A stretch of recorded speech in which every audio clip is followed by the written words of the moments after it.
सलोक महला पहला। पहला सुचाया सुचे बैठाया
सच्चे पातशाह जीओ दी कृपा रहमत सदका बाबे की पावन वाणी आशा की वार विचार और गुरसवारियां के पासों कीर्तन रल के श्रवण करने का सदन कर रहे हैं। स्वाव विचार आरंभ करने को पहला अदब प्यार से बुलाओ फतेह आखो जी वाहिगुरू जी का खालसा वाहिगुरू जी की फतेह। गुरु बाबा गुरु नानक साहिब महाराज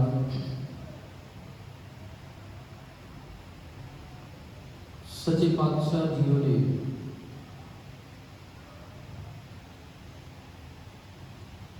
संसार के अंदर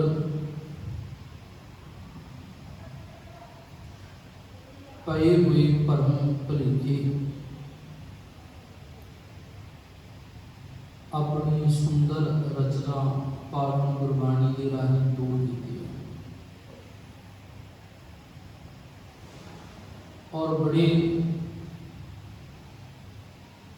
सोहने लॉजिक ढंग के नाल सतगुरु जी ने समय के पुजारियों को सवाल खड़े किए।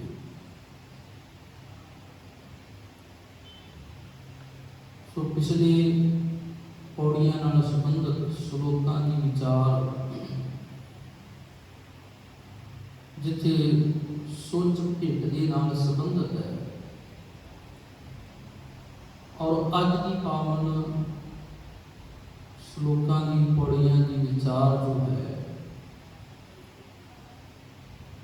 सतगुरु जी ने बड़े प्यार नाल फिर समझौना किया और आखन लगे पंडित जी देखो तुसी अपने आप को ही बड़ा पवित्र समझी बैठे हो कि मैं धर्म का गुरु हाँ कि मैं ही पवित्र हाँ, होर दूजा कोई पवित्र नहीं है और अपने शरीर को ही पवित्रता का तुसी दर्जा दे बैठे हो। महाराज जी ने जदों एक पुजारी की कहानी देखी है, सतगुरु जी ने जदों नेड़ियों होकर देखा कि ये सुचमता के नाम से करता की है तो बाबा आखन लगा पहला सुच्चा आप हुई, पहला सुच्चा आप हुई। अपने आप पहलू सूक्ष्मता करके अपने आप की सफाई करके कह सकते हैं। अपने आप की सफाई करके ते आखदा है मैं सुच्चा हो गया ते चौके विच आके बैठदा है भोजन छकण लई। कहते भोजन छकण लई अपने चौके नूं भी पवित्र करदा है, सारे चौके नूं पवित्र करदा है। कहता मैं गां दे गोहे दा लेप जिहड़ा वो कीता है और ये हुण सुच्चा हो गया, पवित्र हो गया। पहला सुच्चा आप होए, सुच्चा बैठा आए। फिर आखदा जिथे मैं बैठना है वो जगह भी सुच्ची कर दो, जगह को भी पवित्र बना के, जगह को भी सुचिया करके कहता है हुण मैं सुच्चा बंदा, मैं सच्ची जगह ते बैठ गया। जगह भी जिथे उन्हें बैठना है कहता वो जगह सुच्ची है। और अपने आप को सुच्चा आखदा है, अपने नाल संबंधित जो चीज़ां ने, जो खाना है, जो कुछ भी करता है उन्होंने सुच्चियां आखदा है। ते बाकी सब कुछ नूं कहता है ये भ्रिष्ट है, ये घटिया होया, ये झूठा है। महाराज आखन लगे कहते अपने आप को सुच्चा करके ते सुच्ची जगह ते बह गया। कहते सुचे अगे रखे भोजन जिहड़ा तैयार किया वो भी आख्या कि बड़ी विवेकता के नाल तैयार करना, सूक्ष्मता के नाल भोजन को भी सूक्ष्मता के नाल तैयार करके ते एक पुजारी के अगे रखिया। पुजारी भी खाता जिहड़ा अपने आप को सुच्चा आखदा है, पवित्र आखदा है, उन्हें उस भोजन को खाधा। कहता है भोजन हुण पवित्र है, मैं खा लिया ते भोजन पवित्र है, सुच्चा है। अगे रखे उन्होंने कोई ना भिड़े हो जाए, कोई ना भिड़े हो जाए। भिड़े का अर्थ की है? पवित्रता। कहते हुण कुछ भी भिड़िया होया नहीं, क्योंकि मैं खा लिया, मैं हजम कर लिया, भोजन खाधा है ते अपने आप को आख्या कि मैं भी सुच्चा हाँ, जिथे बैठा वो थां भी सुच्ची है, मेरे अंदर जो भोजन गया है वो भी सुच्चा है। ते बाबा जी आखन लगे कहते सुच्चा होए के जीविया लगा पढ़न श्लोक। सोहना पवित्र भोजन खा के हुण इसने श्लोक पढ़ना शुरू किया। श्लोक पढ़ता है हुण, कुछ अपने मंत्र जिहड़े ने वो पढ़ता है। जिवें साडे भी है ना, भोजन छकण तो पहला भी पढ़िया जाता ते फिर बाद च भी पढ़िया जाता। प्रसादा किसी के घर छकना है तो बंदा उत्थे पहला भी अरदास करता। जदों किसी के घर जाना, जदों किसी के घर प्रसादा छकण जाना, बंदा उत्थे अरदास करता छकण तो पहला भी, ते जदों छक लैंदा फिर भी अरदास करता।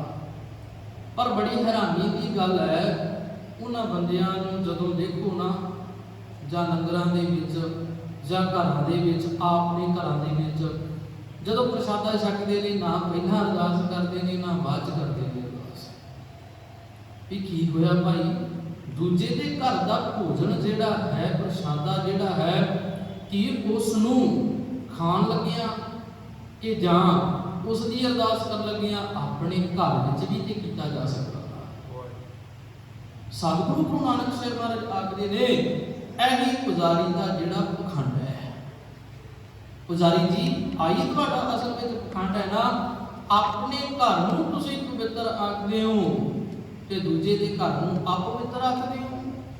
अपने आप नूं तुसीं सुचिया आखदे हो, दूजे नूं तुसीं बड़ा घटिया होया आखदे हो।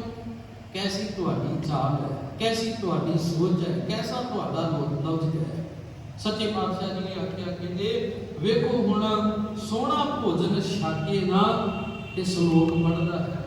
महाराज कहते कोठी जाई सटिया किस एह लगा दुख। ये भोजन किथे पिया, ये दुख किनू लगा, केड़ी जगह ते भोजन गया? भोजन उत्थे गया जिथे बहुत ज्यादा खंड है, बाहरों बड़ा सुच्चा है ते आप पता कितना सुच्चा हो गया। कहते अपने पिंडे ते पानी पा के, पिंडे ते पानी पा के आखदा है कि मैं हुण सुच्चा हो गया। ते बाबे ने ते एक गल आख दी है ना कि भाई इदां कोई सुच्चा नहीं हुंदा। इदां पिंडे ते पानी पाया थोड़ा सुच्चा कोई हुंदा।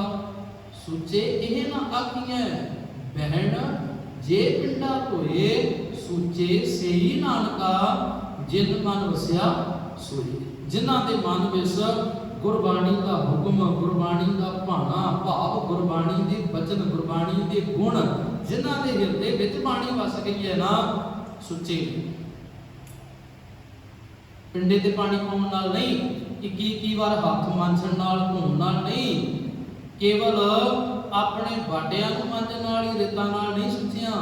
ओहदे एक सफाई है ते बंदा जिन्नी सफाई रखेगा उन्ना ही आरोग्य रहेगा, उन्हें कदे रोग नहीं लगेगा, रोगा तो बचिया रहेगा। बाबे ने सफाई नहीं आख्या है, सतगुरु जी ने यह नहीं आख्या कि सुच के पिट के विच पिया रहे। सतगुरु जी अगे आखन लगे, कह लगे अन्न देवता, पानी देवता, बैसंतर देवता कूंड। कहते वेखो किन्नियां पवित्र चीज़ां ने। देवता की है? पवित्र। सतगुरु जी कहते अन्न देवता, अनाज सीगा, जो अनाज जो भोजन बनाया, कहते अन्न देवता कितना पवित्र है। अन्न देवता, पानी देवता, भोजन तैयार कर लगिया, प्रशादे बनाने लगिया भी पानी की लोड़ पई है, बड़ा पवित्र है जल। कहते वो पानी वो जल बड़ा पवित्र है कि आटा गुनन लगिया भी, दाल भाजा बनाने लगिया भी विच पानी पिया, कितना पवित्र है। सतगुरु जी कह लगे बैसंतर देवता, अग भी पवित्र है, जिसके राही जिसके सेक के द्वारा, जिसके तप के द्वारा कह लिए भोजन बढ़िया है, वो भी कह लो कितना पवित्र है। कहते अग भी पवित्र है, बैसंतर देवता लून, लून भी पवित्र है। तो महाराज अगे कहते फिर होर एक बड़ी पवित्र चीज पाई, पंजवा पाया किरण कर।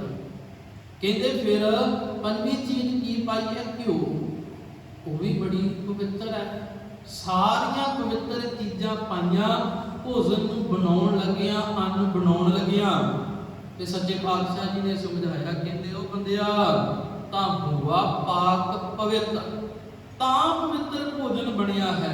ते ओ पवित्र भोजन किथे पा दिता? कहते पापी शिव तन कढिया, पापी बंदे दे तन दे विच गया। पापी कमाल है कि बंदा अपने आप को आखदा है पुजारी भी मैं बड़ा सुच्चा हाँ, मैं बड़ा पवित्र हाँ, मेरे तो बड़ा कोई पवित्र दूजा होर नहीं है।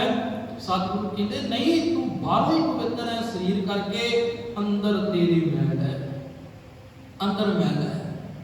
हुण वो अंदर की जिहड़ी मैल है ना कितना प्रगट होंदी है? सतगुरु कहते इवें ही प्रगट होंदी है कि जिवें एक नूं तू आखे कि ये बड़ा चंगा है ते दूजे नूं आखी ये बड़ा माड़ा है, एक नूं तू आखे कि मेरे वास्ते बड़ी पवित्रता है, बाकी सारे पिटे हुए ने। सतगुरु सच्चे पातशाह जी समझाउण लगे, कहते वेखो बंदा अंदरों पापी है, अंदर बड़ा पाप है, इहदे अंदर गंद है, ते गंद विच की पा लिया इहने? पवित्र भोजन। पापी स्यों तन गड्ढिया, थुक्कां पईयां टेक। जदों गंद विच पवित्र भोजन पाया, लोकां ने थुक्कां पाईयां, थुक्कां पाईयां। लोग थुकदे ने, लोग बेइज्जत करदे ने कि वेखो हे रब दा दिता होया पवित्र भोजन खा के बंदा हराम करदा फिरदा, हराम करदा फिरदा। वेखो इहदे एक पाप करदा फिरदा, किदां एक दूजे नूं ये बदनाम करन ते तुरिया होया। सतगुरु सच्चे पातशाह जी ने अगे बड़ा सोहना बदल कीता, कहंदे जित मुख नाम न उचरै, जिस मुख दे विचों कदे चंगी गल नाम गुरबाणी निकलदी नहीं, जेड़ा मुख कदे गुरबाणी पढ़दा नहीं, जेड़ा मुख कदे जेड़ा मूँह कदे गुरबाणी दे गुण गाउंदा नहीं पढ़ के। सतगुरु कहते जित मुख नाम न उचरै, बिन नामै रस खाहे, ते नाम तो बिना ही स्वादले भोजन खांदा। ते उन्हां दा जीवन, उन्हां दा पापी पेट पता किदां दा है? कहते नानक इवें जाणिए तित ਮੁਖ ਥੁੱਕਾਂ ਪਾਏ। ਕਹਿੰਦੇ ਐਸੇ ਹੋ ਜਾਏ ਤਾਨਣਾ ਐਸੇ ਪਾਪੀ ਨੇ ਜਿਹੜੇ ਉੱਤੇ ਸਤਿਗੁਰੂ ਜੀ ਨੇ ਬਿਆਨ ਕੀਤੇ। ਜਿਹੜੀ ਗੱਲ ਸਤਿਗੁਰੂ ਜੀ ਨੇ ਪਹਿਲਾਂ ਆਖੀ ਹੈ ਨਾ, ਪਾਪੀ ਸਿਉ ਤਾਂ ਗੱਡਿਆ, ਮਹਾਰਾਜ ਕਹਿੰਦੇ ਨਾਨਕ ਕਿਵੇਂ ਜਾਣੀਏ, ਐਵੇਂ ਦੇ ਨੇ ਉਹ ਲੋਕ ਜਿਹੜੇ ਅੰਦਰੋਂ ਤੇ ਬੜੇ ਕੂੜ ਨਾਲ ਭਰੇ ਹੋਏ ਨੇ, ਅੰਦਰੋਂ ਬੜੇ ਗੰਦਗੀ ਨਾਲ, ਪਾਪਾਂ ਦੀ ਮੈਲ ਨਾਲ ਭਰੇ ਹੋਏ ਨੇ, ਤੇ ਬਾਹਰੋਂ ਬੜੀ ਪਵਿੱਤਰਤਾ ਵਿਖਾਉਂਦੇ ਨੇ, ਬਾਹਰੋਂ ਬੜੇ ਧਰਮੀ ਆਪਣੇ ਆਪ ਨੂੰ ਕਮਾਉਂਦੇ ਨੇ। ਸਤਿਗੁਰੂ ਕਹਿੰਦੇ ਇਹੋ ਜਿਹੇ ਬੰਦੇ ਤੇ ਐਸੇ ਨੇ ਕਿ ਜਿਨ੍ਹਾਂ ਨੇ ਮੁਖ ਤੋਂ ਕਦੀ ਬਾਣੀ ਪੜ੍ਹੀ ਨਹੀਂ, ਗੁਰਬਾਣੀ ਦੁਆਰਾ ਜੀਵਨ ਨੂੰ ਜਿਉਇਆ ਨਹੀਂ। ਸਤਿਗੁਰੂ ਜੀ ਕਹਿੰਦੇ ਐਸੇ ਬੰਦਿਆਂ ਦੇ ਉੱਪਰ ਤੇ ਸਦਾ ਠੁੱਕਾਂ ਪਈਆਂ ਨੇ, ਸਦਾ ਠੁੱਕਾਂ ਪੈਂਦੀਆਂ ਨੇ, ਸਦਾ ਹੀ ਉਹਨਾਂ ਨੂੰ ਫਿਟਕਾਰਾਂ ਪੈਂਦੀਆਂ ਨੇ। ਆਓ ਅਗਲੇਰਾ ਸ਼ਲੋਕ ਗੁਰਦੁਆਰਾ ਸਾਹਿਬ ਜੀ ਦੀ ਹਜ਼ੂਰੀ ਲਾਗੀ ਭਾਈ ਹਰਮਨਜੀਤ ਸਿੰਘ ਜੀ ਦੀ ਬਾਸ਼ੋਂ ਸ਼ਰਵਣ ਕਰੀਏ।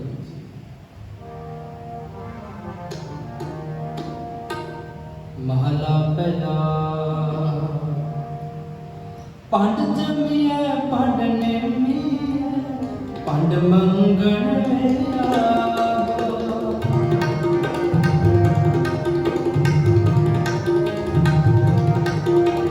ਪੰਡੋ ਹੈ ਦਾਸਤੀ, ਪੰਡੋ ਚਲੇਗਾ, ਪੰਡ ਮੁਆ ਪੰਡ ਪਾਲੀਐ, ਪੰਡ ਹੋਵੇ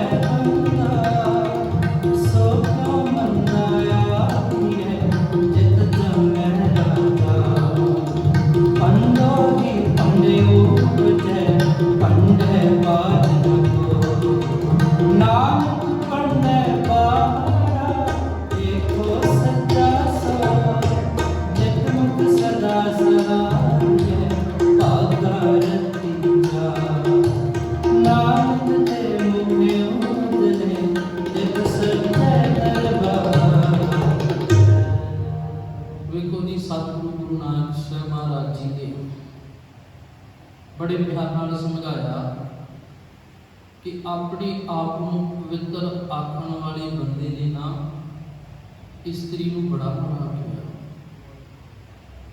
इस्त्री जिस मां को जन्म लिया उस मां को भी हुण पछाणदा नहीं, माड़ा भी मैं पवित्र हाँ, मैं अपना भोजन आपे तैयार करांगा, तुसीं हुण साइड ते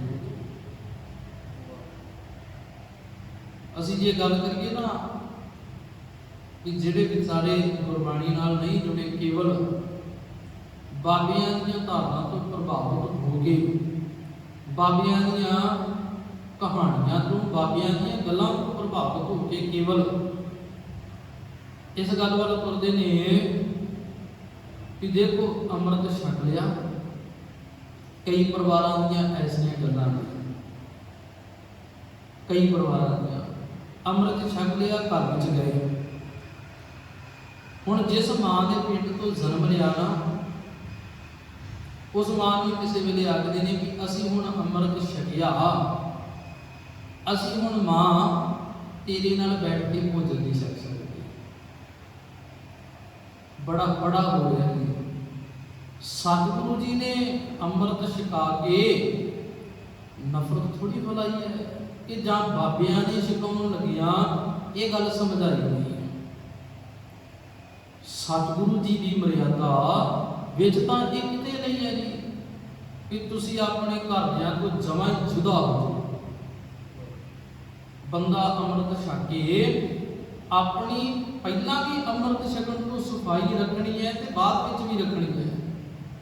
ਪਰ ਅੰਮ੍ਰਿਤ ਛਕ ਕੇ ਮੈਂ ਹੁਣ ਇਹ ਗਰਭ ਕਾਤੋਂ ਕਰਨ ਲੱਗ ਪਿਆ ਕਿ ਮੈਂ ਸੁੱਚਾ ਹੋ ਗਿਆ, ਮੈਂ ਹੁਣ ਉਸ ਮਾਂ ਨੂੰ, ਉਸ ਭੈਣ ਨੂੰ, ਉਸ ਧੀ ਨੂੰ ਕਿਉਂ ਆਖਦਾ ਕਿ ਤੇਰੇ ਹੱਥ ਦਾ ਪ੍ਰਸ਼ਾਦਾ ਨਹੀਂ ਛਕਣਾ, ਮੈਂ ਹੁਣ ਆਪੇ ਤਿਆਰ ਕਰਾਂਗਾ, ਆਪੇ ਛਕਾਂਗਾ।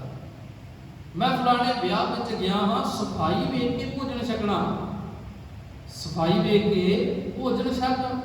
ਪਰ ਇਹ ਤਾਂ ਨਾ ਆਖ ਵੀ ਇਹ ਤਾਂ ਝੂਠਾ ਹੋ ਗਿਆ, ਸਾਰਾ ਬਣਾਉਣ ਵਾਲੇ ਝੂਠੇ ਨੇ, ਇੱਥੇ ਆ ਸਾਰਾ ਕੁਝ ਝੂਠਾ।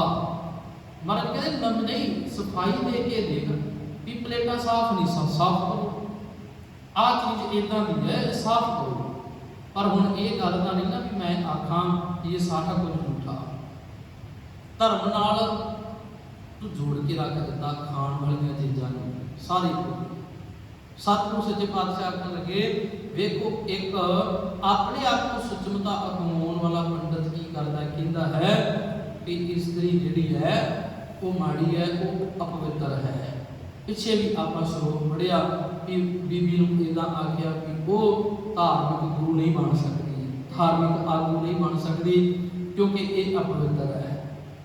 ਪਰ ਸਤਿਗੁਰੂ ਜੀ ਕਹਿੰਦੇ ਮੈਨੂੰ ਇੱਕ ਗੱਲ ਦਾ ਜਵਾਬ ਚਾਹੁੰਦੇ, ਭੰਡ ਜੰਮੀਐ ਭੰਡ ਨਿੰਮੀਐ ਭੰਡ ਮੰਗਣ ਵੀ ਆਹ। ਯਾਰ ਇਸਤਰੀ ਦੇ ਨਾਲ ਹੀ ਸਾਰਾ ਕੁਝ ਹੈ। ਇਸਤਰੀ ਦੇ ਪੇਟ ਵਿੱਚੋਂ ਪੈਦਾ ਹੋਇਆ ਭੰਡ ਨਿੰਮੀਐ, ਤੇਰਾ ਸਰੀਰ ਸਾਰਾ ਬਣਿਆ ਹੈ ਪਰ ਹਰੇਕ ਪ੍ਰਾਣੀ ਦੀ ਬਣਤਰ ਬਣੀ ਹੈ। ਮਹਾਰਾਜ ਕਹਿੰਦੇ ਨੇ ਭੰਡ ਮੰਗਣ ਵੀ ਆਹ। ਇੱਕ ਇਸਤਰੀ ਨਾਲ ਕੁੜਮਾਈ ਹੋਈ ਹੈ। ਸਤਿਗੁਰੂ ਕਹਿਣ ਲੱਗੇ ਕੁੜਮਾਈ ਤੋਂ ਬਾਅਦ ਦੇਖ ਇੱਕ ਇਸਤਰੀ ਨਾਲ ਹੀ ਸਾਰਾ ਕੁਝ ਤੇਰਾ ਵਿਆਹ ਹੋਇਆ, ਇੱਕ ਇਸਤਰੀ ਤੋਂ ਹੀ ਸੰਸਾਰ ਦੀ ਉਤਪਤੀ ਹੋ ਰਹੀ ਹੈ ਜਗਤ ਦੀ, ਤੇ ਉਸ ਇਸਤਰੀ ਨੂੰ ਤੂੰ ਮਾੜਾ ਆਖ ਰਿਹਾ ਵੀ ਇਹ ਅਪਵਿੱਤਰ ਹੈ। ਮਹਾਰਾਜ ਸੱਚੇ ਪਾਤਸ਼ਾਹ ਕਹਿੰਦੇ ਭੰਡ ਜੰਮੀਐ ਭੰਡ ਨਿੰਮੀਐ ਭੰਡ ਮੰਗਣ ਵੀ ਆਹ। ਭੰਡੋ ਹੋਵੇ ਦੋਸਤੀ ਭੰਡੋ ਚੱਲੇ ਰਹਾ। ਕਹਿੰਦੇ ਉਸ ਇਸਤਰੀ ਨਾਲ ਹੀ ਵਿਆਹ ਹੋਇਆ ਹੈ, ਦੋਸਤੀ ਉਹਦੇ ਨਾਲ ਹੀ ਸੰਬੰਧ ਜੁੜੇ ਨੇ। ਸਤਿਗੁਰੂ ਕਹਿੰਦੇ ਫਿਰ ਰਿਸ਼ਤੇਦਾਰੀ ਗਾਂ ਦੀ ਗਾਂ ਵਧੀ ਹੈ। ਉਹ ਤੋਂ ਹੀ ਸਾਰੇ ਰਾਹ ਆਪਾਂ ਕਹਿੰਦੇ ਨਾ ਵੀ ਦੇਖੋ ਹੁਣ ਜਿਹੜੀ ਕੁੱਲ ਹੈ ਕਿੱਥੋਂ ਵਧੀ ਹੈ।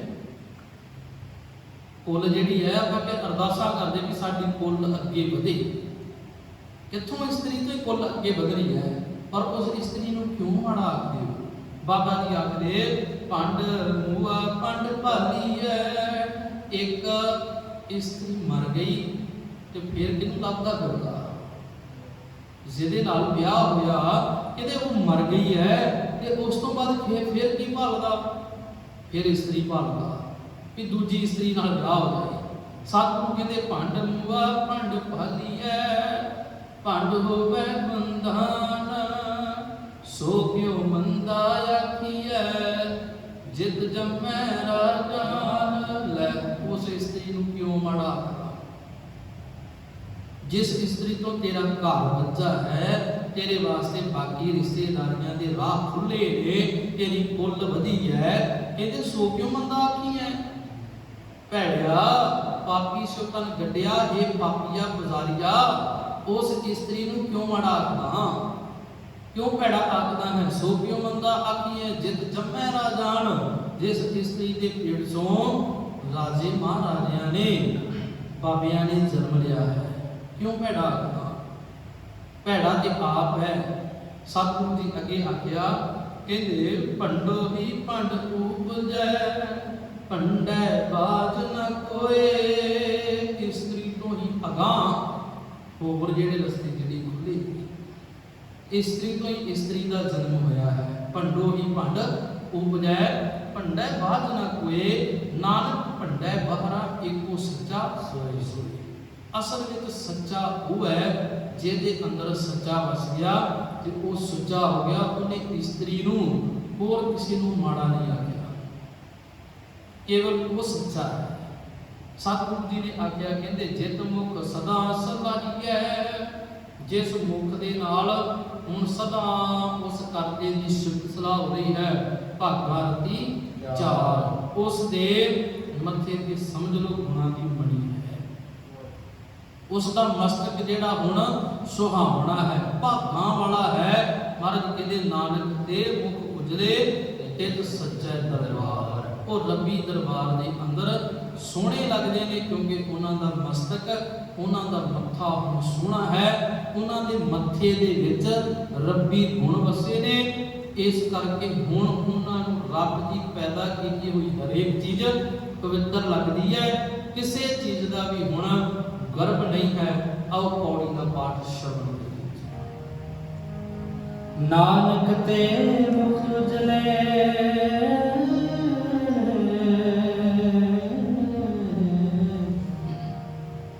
ਤਿਤ ਸੱਚੇ ਦਰਬਾਰ ਕੋੜ ਸਭ ਆਖਿਆ ਜਿਸ ਨਾਹੀ ਸੋਚਣ ਕਢਿਆ ਚਿਤਿਆ ਆਪੇ